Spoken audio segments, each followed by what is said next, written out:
past, fatal heart impact, past painful scars. In fact, I blast tasteful bars and pass. I back up my actions, fact, don't ask, grab reactions, jacked, attack with every word, then act with class as they hear me snap. I got nothing to lose, cause I fought and felt the bruise. Now I'm not the one confused, call the shots and they produce. I ain't lost, I'm finally loose, pick a new silver excuse. I need the views to boost me to a new abuse of being used. Everybody wants a piece now, y'all can rest in peace now. You're dead to me, so peace out. Remember you're discreet now, get ready for defeat now. I do not know much about the old world, but I do know that it was unkind. It didn't have a whole lot of nice people in it, and you had to be tough to survive. Now, hello everybody. This is Kiru's show here, and now, this series that I am starting, a Guts Deku series. Now, about 60% of you wanted this series, and I'm actually surprised, because last time I checked it, it was over 70. Now, with that being said, let us begin. Within the world of My Hero Academia, within this world, quirks popped up far earlier than they should have. Now, I would say about 3 to 4 generations earlier. Now, with that, I wouldn't want to give a specific time frame as to where I would say a quirk popped up at, but let's just say that some of the rules that were made against quirks were never put in place. Quirks were used in wars and warfare. As soon as they popped up before the first war, they were used. And people with quirks were sent straight to the front lines. And whenever the Second World War popped off, things got a bit more interesting.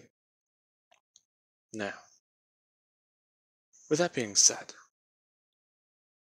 the world saw these soldiers as freaks that they could use to their own gain and benefit. And they did. After things were cooled down, these people were imprisoned and tested upon. Now, a lot of people tried to advocate that they were humans. They were following their orders, and they did as they were told. However, that did not stop certain people. They wanted to learn about what these things were. These people who are beyond human. Now, around this time, this is whenever more things started happening. Quirks popped up in every single country, and they almost completely flooded the population. Now, with that being said, a certain golden age of heroes was eventually hailed in. However, the steps that they had to get there were not clean. About 10% of the world's population, well, they were somewhat taken and tested upon. And normal humans and quirk people alike were taken.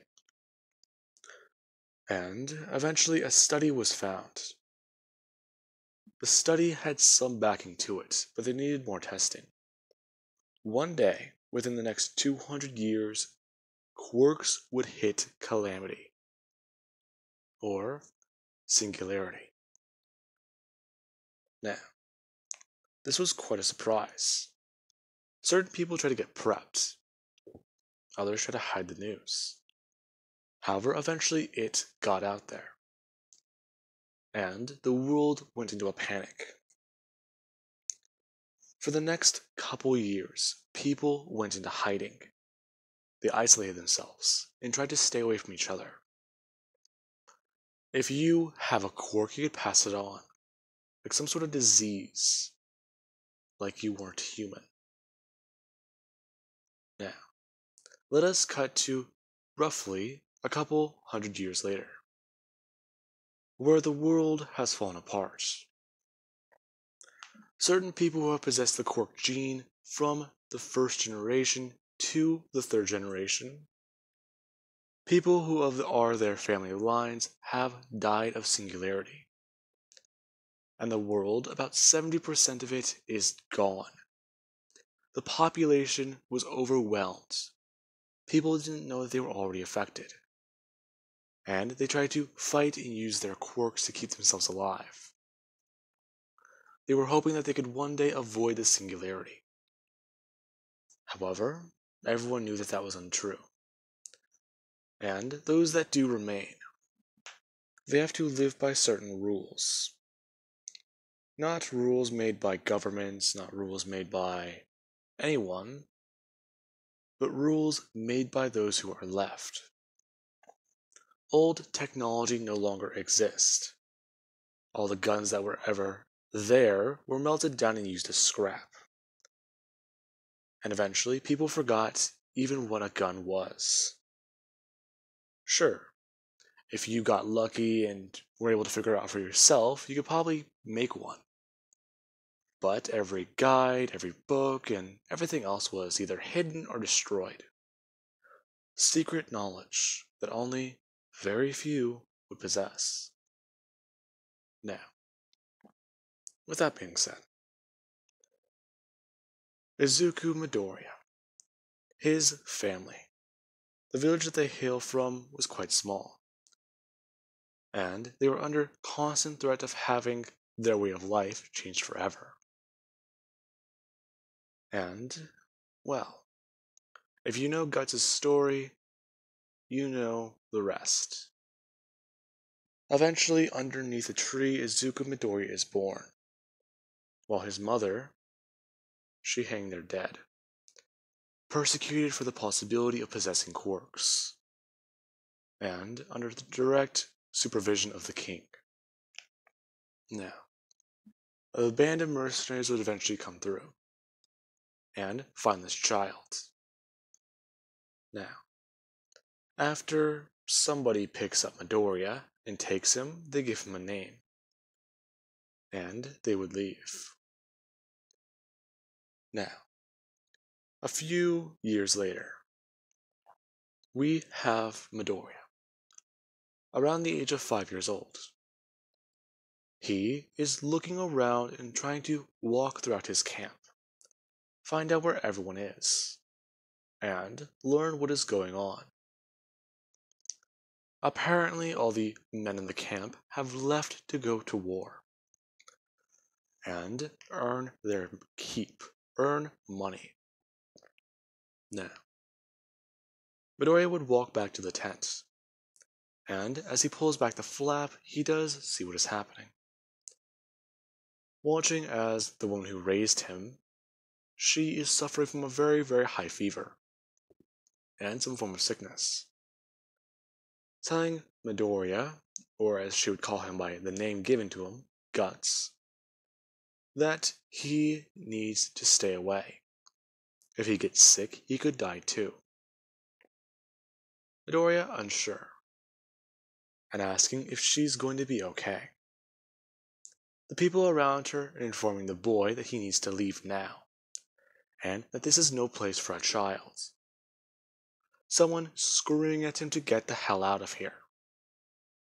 Now, with that, the woman laying there sick does inform them to just take it easy on him. He has not had an easy life. One woman saying that she understands. She's heard his story. He is a bad omen. To which the woman would bring her hand up, weakly smacking the lady across the face, informing her that that boy is all she ever cares about, and that Izuku, her finally giving him a first name, is someone that she is not going to abandon. Her mumbling those words for the next few days before she dies. She won't leave him. She won't leave him. But she couldn't keep up her strength. Now, with that, with everything going on, The mercenaries around Midoriya, they've been wanting to teach him the ways of the sword. And after they did bury this woman, Midoriya's mother, they finally decided that Midoriya needs to pick up a blade. And he did so, wanting to swing around his sword. However, it's too heavy. He can hardly lift it up. And he was told about it. Whenever he gets older, he needs to know that all he needs to do is swing a blade. They can give him a dagger to use, but they'll just strap logs to it. Even then, he needs to know the weak cannot survive. They only exist to be stepped on and stepped over by the strong.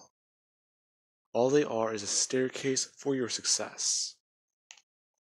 And that if anyone gets in your way, well, you need to know. You have to burn a bridge sometimes to get there. Now, Midoriya was quite surprised, learning about all of this. Now, Midoriya thought that was wrong. However, he didn't question it. He felt like you shouldn't need to have to do that.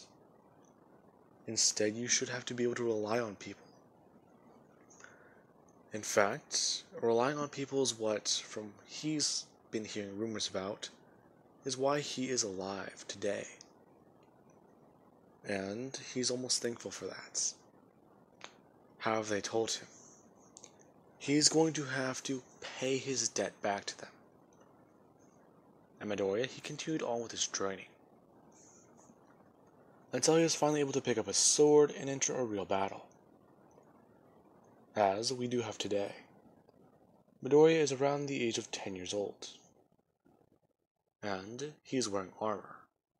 He has a sword on his back, and, well, he wouldn't really call it a shield. It's almost like a slab of metal. He has it so that he can at least protect his body from an arrow in case one comes his way. Now, he's rushing in. And there we do at least have an old giant building. It looks like it's made of something. And it's got vines all over it. As men are looking out the windows and firing what looks to be, well, crossbows, trying to hit their targets. Now, Midoriya was able to get the cover and dodge an arrow as he runs through the broken street. And he immediately thrusts his giant sword through the door. Now, the moment that it went in, Midoriya, he felt resistance as he tried to pull it backwards. As somebody ran up and immediately just kicked open the door. And, using bladed weapons, they threw in 3 of them. As they were able to kill a few people, knives shooting through the air and going into people's throats and faces. As Midoriya, he just brought up his sword to go into a stance. However, he did notice something. The tip of his blade, it's already coated in blood. And Midoriya, he looked behind him to see that there's a man behind that door. The one that they just burst out open. That man, he's laying there, with a hole in his throat. And Midoriya, he almost wanted to scream. However, he heard someone else scream before he could.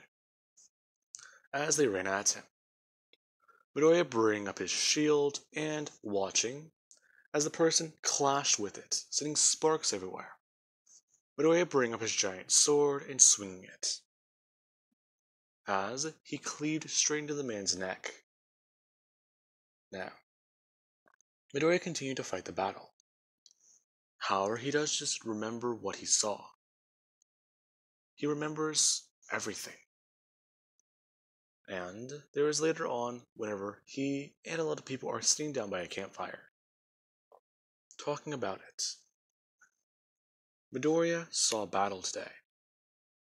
and Midoriya lists off that he killed about 5 people, being told that that wasn't too bad. And everyone is celebrating. A battle well fought. They hardly lost anyone. And Midoriya, he got his injuries treated. Now, with that, he did go to bed later on into the night.